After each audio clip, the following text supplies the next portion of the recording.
Loop मतलब किसी भी चीज को बार बार रिपीटेडली आपको रन करना है एक ही चीज को, तो वहां पे हमें लूप की जरूरत होती है। ठीक है, तो जैसे यहाँ पे लिखा है, in programming sometimes we need to execute the block of code repeatedly while some condition values या कंडीशन इवेलुएट्स टू ट्रू। किसी चीज को हमारा पर्पस है कि उसको बार बार रन करें, तो बार बार कोड लिखेंगे नहीं ना, कॉपी पेस्ट नहीं करेंगे।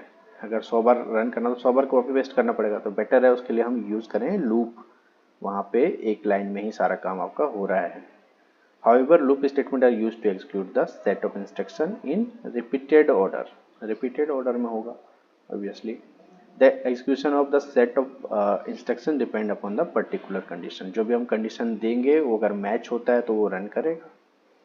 ठीक है, तो इसमें जो जावा में लूप हैं वो 4 तरह के हैं। चौथा कौन सा था? For each loop. ठीक है, फॉर ईच लूप। पहला हो गया फॉर, दूसरा होगा वाइल, डू वाइल और फॉर ईच लूप। 4 लूप हैं। तो सबसे देखिए फॉर लूप जो ज़्यादा आपको सुनने को देखने को हर प्रोग्रामिंग में मिलेगा। फॉर लूप ज़्यादा इजी है यूज़ करना और लोग यही यूज़ करते हैं फॉर लूप को ज़्यादा। क्यों करते हैं? अब इसका क्या है, चाहे जावा हो, चाहे सी हो, चाहे सी प्लस प्लस हो, स्ट्रक्चर हर जगह लूप का सेम है। इट फॉर लूप क्या करता है? For loop enables us to initialise the loop variable. Initialise करेगा, पहले यहाँ पे आप मैच करते जाइए क्या कर रहा है। फोर का यहाँ क्या है सिंटैक्स? फोर इनिशियलाइज, फिर इनिशियलाइजेशन यानी कि वेरिएबल जो लूप में जा रहा है उसको इनिशियलाइज करेंगे। चेक द कंडीशन, कंडीशन को चेक कर रहे हैं। दूसरा कॉमा करना है, ठीक है ना, पहले initialise then comma then condition. उसके बाद इंक्रीमेंट या डिक्रीमेंट करेंगे जो हम यहाँ चेक कर रहे हैं उस कंडीशन को। We use the for loop only when we expect, हमें जब पता एग्जैक्टली पता हो कि कितने बार रन करना है, how many number of times we need to execute the same block of code, तब हम यूज करते हैं फोर लूप को। ठीक है, अब इसका आप डायग्राम से आप समझ लीजिए कैसे काम कर रहा है फोर लूप। यहाँ प्रोग्राम स्टार्ट हुआ, हमने इनिशियलाइज कर दिया फॉर, यहाँ पे हमने एग्जांपल दे दिया ए 1 से रन करना शुरू करेगा, ए की वैल्यू 1 है तब स्टार्ट हुआ। यहाँ कंडीशन चेक किया हमने, कंडीशन दे दिया ए लेस देन 10, ये हमने कंडीशन दे दिया कि ए, कंडीशन चेक किया, ए यहाँ पे क्या है 1, कंडीशन देखा कि क्या 1 10 से छोटा है, ट्रू है, ट्रू है तो यहाँ पे जाएगा स्टेटमेंट पे, जो स्टेटमेंट देंगे उसको रन करेगा और रन करने के बाद फिर से आएगा, फिर देखेगा इंक्रीमेंट हो जाएगी ना एक बार वैल्यू, फिर इंक्रीमेंट भी होगी ए प्लस प्लस फॉर एग्जाम्पल, तो ए की वैल्यू पहले 1 थी अब 2 हो जाएगी, फिर देखेगा 2 10 से छोटा है, हाँ है, फिर ट्रू हुआ, फिर ये रन करेगा, जब तक ट्रू हो तो इसी लूप में घूमता रहेगा ये। अब मान लीजिए ए इक्वल टू 10 आ गया यहाँ पे 10 बार के बाद, देखिए ए मतलब 10 से छोटा है नहीं, 10 तो 10 के बराबर है, फॉल्स हो गया, इधर आ गया टर्मिनेट हो गया। तो ऐसे फॉर लूप काम करता है। देन है for each loop, for each loop. ठीक है, फॉर ईच लूप जावा में नया है, सी प्लस प्लस में नहीं होता, सी में नहीं होता, जावा में होता है ये for each loop. Java provides N enhanced for loop, enhanced loop, for loop का एक एनहांस वर्जन है जिसका सिर्फ एक पर्पस होता है क्या, to traverse the data structure, array या कलेक्शन। ट्रेवर्स करने का मतलब क्या होता है, ये एरे है फॉर एग्जांपल, ए एक एरे है, इसके अंदर कुछ वैल्यूज़ हैं, 3-4 वैल्यूज़ हैं। ठीक है, तो ट्रेवर्स मतलब हर एक वैल्यू को जाके चेक करेगा मैच करने के लिए, क्या ये हम जो ढूंढ रहे हैं वो इसमें है कि नहीं है। ठीक है, तो वो होते traversing. In the for each loop we don't need to update the loop variable, loop variable को अपडेट नहीं करने की जरूरत है, इंक्रीमेंट डिक्रीमेंट करने की जरूरत नहीं है। इसका सिंटेक्स क्या होता है, फोर ईच में भी फोर लिखते हैं, लेकिन अंदर फोर लूप में क्या होता था, यहाँ इनिशियलाइजेशन होता था, कंडीशन होता था और फिर इंक्रीमेंट डिक्रीमेंट, लेकिन इसमें क्या है, फोर डेटा टाइप, फिर वेरिएबल, एरे का नाम या कलेक्शन का नाम, जिसे ट्रेवर्स करना चाहते हैं। ठीक है, इसमें तीन कंडीशन, तीन चीजें नहीं होती जो उसमें था। सर ये वेर लिखना होता है, वेर? वेर मतलब वेरिएबल का नाम। अच्छा, वेरिएबल का नाम लिखना है, डेटा टाइप। हाँ, डेटा और टाइप पहले कोलन देंगे, के फिर बाद? एरे जिसको ट्रेवर्स करना है उस एरे को देंगे आप, एरे या कलेक्शन का नाम। जैसे यहाँ पे एरे का नाम ए अच्छा, है तो यहाँ ए लिखेंगे। ठीक है, इसका तो जैसे यहाँ पे वेरिएबल का कौन से वेरिएबल का नाम लिखेंगे सर? वेरिएबल का नाम, वेरिएबल का नाम आप ऐसे लिखोगे ना, फॉर एग्जांपल हमें चेक करना है, मतलब सी। ठीक है, C equal to, C equal to हम दे देते हैं यहाँ पे टी, कैपिटल टी। ठीक है, सी एक हमारा वेरिएबल है कैपिटल टी। ठीक है, इसमें क्यों दिया हाँ सिंगल सर। कोटेशन में, क्योंकि ऐसे ही हम कैरेक्टर को लिखते हैं, इनिशियलाइज करते हैं। तो सी इक्वल टू टी, हाँ मतलब यहाँ पे हम लिखेंगे डेटा टाइप वेरिएबल है, तो ऑलरेडी हमारे पास वेरिएबल डिक्लेयर्ड है कैरेक्टर टाइप का, हाँ तो यहाँ पे सिर्फ सी जी लिखेंगे सर। आप। ठीक है, सी कोलन ए चेक करेगा कि सी में जो वैल्यू है टी, ये ए लिस्ट में है कि नहीं है, ऐसा काम करता है। अच्छा, ए लिस्ट अलग से डिफाइंड होगी सर? ए तो एरे, ए तो मैंने नाम दिया ना, वो तो एरे या कलेक्शन होगा, उसका कुछ भी नाम हो सकता है। हाँ हाँ, ठीक जो है, भी अरे मतलब सर हम अब ऐसा डिफाइन हो करें गया या? सिंपल, आप ऐसे देखिए, एक दिल्ली है। ठीक है, दिल्ली स्टेट है। ठीक है, दिल्ली एक ये पूरा सर। एरे या कलेक्शन है। उसमें हम यहाँ चेक हम्म। करेंगे कि दिल्ली में छतरपुर, छतरपुर नाम की कोई जगह है कि नहीं। तो हाँ ये सर। वाला कॉलन से पहले आगे कंडीशन जो हम चेक करना चाहते हैं वो, और जहाँ चेक करना चाहते हैं वो कॉलन के बाद। अच्छा अच्छा अच्छा। ठीक है, ट्रेवर्स, तो ये सर्चिंग हो गई एक तरह की। ठीक है, मतलब सर दोनों हमारे पास अवेलेबल ऑलरेडी रहेंगे। हाँ हाँ, ये अवेलेबल रहेंगे, बस कंडीशन चेक करेंगे कि ये जो हमें ढूंढना है ये उस लिस्ट में है कि नहीं। अब तो दो चार तो होते हाँ, रहे ना, अब जब फॉर तो एग्जांपल बस वेबसाइट ये पे सिर्फ फॉर ईच, सिर्फ सर चेक ट्रैवर्स करने के लिए ट्रेवर्स ही करने, है? हाँ हाँ, ट्रेवर्सिंग के लिए यूज होता है।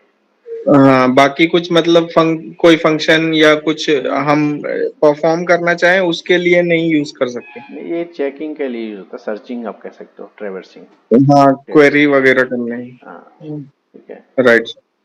तो ये तो इसमें क्लियर हो ही गया। यहाँ स्टार्ट होगा प्रोग्राम, कंडीशन चेक होगा, अगर ट्रू है तो स्टेटमेंट रन हो जाएगा, अगर फॉल्स है तो बाहर आ जाएगा, फॉल्स है तो बाहर आ जाएगा। ठीक है, ये है। अब इसके बाद आता है डू वाइल। डू वाइल में क्या होता है, डू वाइल में क्या होता है, जैसे नाम से पता लग रहा है, पहले डू देन वाइल, पहले कोई काम आप करवा रहे हो फिर कंडीशन चेक कर रहे हो। तो do while loop checks the condition at the end of the loop after executing the loop statement. पहले लूप स्टेटमेंट को रन कर देता है, फिर जाके कंडीशन चेक करता है। ठीक है, when the number of iteration is not known and we have to execute the loop at least once, तो हम यूज करते हैं do while loop. For loop में क्या कर रहे थे हम, जब हमें पता है कि कितने बार लूप को चलाना है तो फोर लूप यूज करते हैं, लेकिन जब हमें पता ही नहीं होगा कितने बार लूप चलेगा, हमें आइडिया नहीं है कितने बार में ये काम होगा हमारा, तो और एक बार हमें रन करके देखना ही है, तो उस केस में डू वाइल करते हैं। ठीक है, it is also known as exit. दो तरह के लूप होते हैं, एंट्री कंट्रोल और एग्जिट कंट्रोल। तो ये एग्जिट कंट्रोल है। एग्जिट कंट्रोल क्यों, क्योंकि एग्जिट पे जाके कंडीशन चेक हो रही है, बाकी लूप में एंट्री पे हो जाता है, तो एंट्री कंट्रोल, एंट्री लेवल पे ही कंट्रोल हो जाता है। ठीक है, अब यहाँ पे एडवांस में चेक नहीं हो रहा है, बाद में जाके चेक हो रहा है, इसलिए ये एग्जिट एग्जिट कंट्रोल है। ठीक है, तो ये एंट्री कंट्रोल और एग्जिट कंट्रोल दो तरह के हैं, अब इसको ऐसे भी समझ सकते हैं। ये देखिए, डू मतलब पहले हमने काम करवा लिया, डू ये वाला काम हम करना है, फिर जाके चेक करेंगे कंडीशन ट्रू है कि नहीं, ट्रू है तो फिर आ जाएगा फिर ये स्टेटमेंट पे, और फॉल्स है तो बाहर आ जाएगा। ठीक है, तो ये डू वाइल। और वाइल में क्या होगा, वाइल में इसी में समझ लीजिए, वाइल में ये डू यहाँ नहीं होगा। ठीक है, डू की जरूरत नहीं है ना, सीधा वाइल होगा। वाइल कंडीशन, वाइल यहाँ कंडीशन दे दिया, फॉर एग्जांपल ए जब तक 10 से कम है, यहाँ कंडीशन ही चेक हो गया, तब तक ये रन करो, वरना बाहर चला जाएगा फिर। लेकिन डू में क्या, डू और वाइल दो चीज़ें हैं। इसके बाद जंप स्टेटमेंट। जंप स्टेटमेंट दो था, कौन कौन, ब्रेक और कंटिन्यू। तो जंप स्टेटमेंट बेसिकली होते क्या हैं, ये यूज होते हैं to transfer the control of the program to specific statement. हमारे प्रोग्राम में नंबर ऑफ स्टेटमेंट्स होते हैं, तो अगर किसी एक स्पेसिफिक स्टेटमेंट पे हमारा प्रोग्राम के कंट्रोल को ट्रांसफर करना है तो हम यूज करेंगे जंप स्टेटमेंट। ठीक है, मतलब jump statements transfer the execution control to other part of the program, एक पार्ट से दूसरे पार्ट। दो तरह के होते हैं jump statement, break and continue. Break में क्या होगा, नाम से पता लग रहा है ब्रेक, कोई भी नॉर्मल फ्लो को ब्रेक करने के लिए हम ब्रेक स्टेटमेंट का यूज करते हैं। एक नॉर्मल करंट फ्लो चल रहा है प्रोग्राम का, उसको वहां पे ब्रेक करने के लिए यूज करेंगे ब्रेक स्टेटमेंट। ठीक है, यानी कि आप चाहते हैं कि कोई लूप चला रहे हैं, तो लूप में आपको चाहते हैं किसी एक स्पेसिफिक कंडीशन मैच होने के बाद उसको अब ब्रेक कराना चाहते हैं कि लूप से बाहर आ जाए, तो लूप में यूज कर लेंगे। स्विच में जैसे यूज था ब्रेक, हर कंडीशन के बाद, हर केस के बाद, तो वहां पे ब्रेक यूज हो रहा था। ब्रेक यूज नहीं करने से क्या होगा कि कंडीशन मैच होने के बाद भी वो रन होता जाएगा, रुकेगा ही नहीं, तो मेमोरी भी जा रही है, टाइम भी जा रहा है, दोनों कॉम्प्लेक्स हो जाएगा। However, it breaks only the inner loop in case of nested loop। अगर नेस्टेड लूप चला रहे हैं, नेस्टेड लूप क्या होता है, जैसे नेस्टेड इफ था, एक इफ के अंदर दूसरा इफ, वैसे नेस्टेड लूप होता है एक लूप के अंदर दूसरा लूप। तो जिस लूप में अगर इंटरनल वाले में हमने ब्रेक लगाया तो सिर्फ इंटरनल वाला एंड होगा, बाहर वाला नहीं। तो break statement can not be used independently in Java program, independently use नहीं होगा। It can only be return inside the loop और स्विच स्टेटमेंट। तो बेसिकली ये दो चीजों के अंदर ही हम ब्रेक को लगाते हैं, लूप स्टेटमेंट के अंदर या स्विच स्टेटमेंट के अंदर। इसका सिंटेक्स क्या है, फॉर एग्जांपल ये हमारा एक प्रोग्राम है, ये हमने लूप यहाँ पे देखिए, लूप ब्रेक लगा मतलब या तो लूप होगा वो उस प्रोग्राम में या स्विच स्टेटमेंट। तो यहाँ पे ब्रेक लगा मतलब ढूंढते हैं कि लूप के अंदर है या स्विच, तो यहाँ पे है लूप। लूप की बॉडी यहाँ स्टार्ट है, ये कुछ प्रिंट हो रहा है।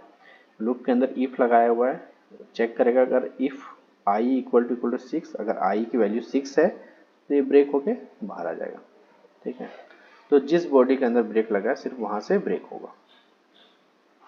कंटिन्यू स्टेटमेंट क्या करेगा, ब्रेक से opposite, unlike break statement, continue statement doesn't break the loop, ये लूप को ब्रेक नहीं करेगा, but it skips the specific part of the loop and jump to the next iteration of the loop immediately। Continue को skip करने के लिए use करते हैं, कंटिन्यू मतलब स्किप। अगर आप कोई सॉफ्टवेयर इंस्टॉल करते हो तो एग्रीमेंट वहाँ पढ़ने का आता है, चाहे कुछ टिक करने का आता है, उसमें एक आता है स्किप, है ना, और एग्री। तो स्किप करने का ऑप्शन होता है ना, स्किप मतलब कंटिन्यू करते हो आप नेक्स्ट पार्ट में, तो इस तरीके से कंटिन्यू यूज होता है। फॉर एग्जाम्पल यहाँ पे आप देखिए क्या है, ये नेस्टेड लूप है, एक लूप के अंदर दूसरा लूप यूज हो रहा है। अब यहाँ पे चेक करें, अगर J4 है, J इक्वल टू 4, तो यहाँ पे कर दिया कंटिन्यू, मतलब J जब 4 है तो उसको स्किप करके फिर अगले पे चले जाओ। J4 होने, जब 4 मैच करेगा तो उस टाइम पे जो प्रिंट करना था उसको नहीं प्रिंट करके स्किप कर देंगे, अगले पे चले जाओ। तो ये था कंटिन्यू स्टेटमेंट। ठीक है, तो अभी हमने इसमें यूनिट 4 में क्या देखा, एक्सप्रेशंस, कंडीशनल स्टेटमेंट जो हैं, और लूप। लूप में while loop, do while loop, for each loop और फॉर लूप।